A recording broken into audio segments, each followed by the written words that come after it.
Last-minute tense negotiations allowing for a seventh day of a temporary ceasefire between Israel and Hamas. On top of that, more families will be reunited. But as Natalie Brand tells us, it's not clear if the ceasefire is going to enter an eighth day, which is coming up in just a few hours.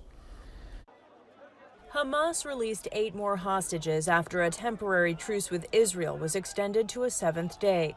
Those freed include 21-year-old French-Israeli Mia Shem, who attended the October 7th festival before the massacre and kidnapping. 55 days later, she ran into the arms of her family in an emotional reunion. In exchange, Israel released 30 additional Palestinian prisoners. Our immediate focus is working with our partners to extend the pause so that we can continue to get more hostages out of Gaza and more assistance in. On his 4th visit to Israel since the terror attack, Secretary of State Antony Blinken told Prime Minister Benjamin Netanyahu that it supports Israel's right to defend itself against Hamas, but says Israel must work to minimize further casualties when fighting resumes. But Israel has one of the most sophisticated militaries in the world. It is capable of neutralizing the threat posed by Hamas while minimizing harm to innocent men, women, and children. And it has an obligation to do so.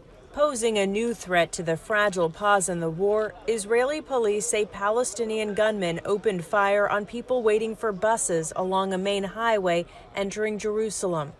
At least several Israelis were killed and other people wounded, including 2 Americans. The terrorists just came out of their cars and start shooting right in faces of normal people. Hamas claimed responsibility for the attack, saying it was in retaliation for civilian deaths in Gaza and the West Bank. Natalie Brand, CBS News, Washington. And a New York Times report says Israeli officials obtained the Hamas battle plan for the October 7th terrorist attack more than a year ago, but Israeli officials dismissed it as too difficult for Hamas to carry out.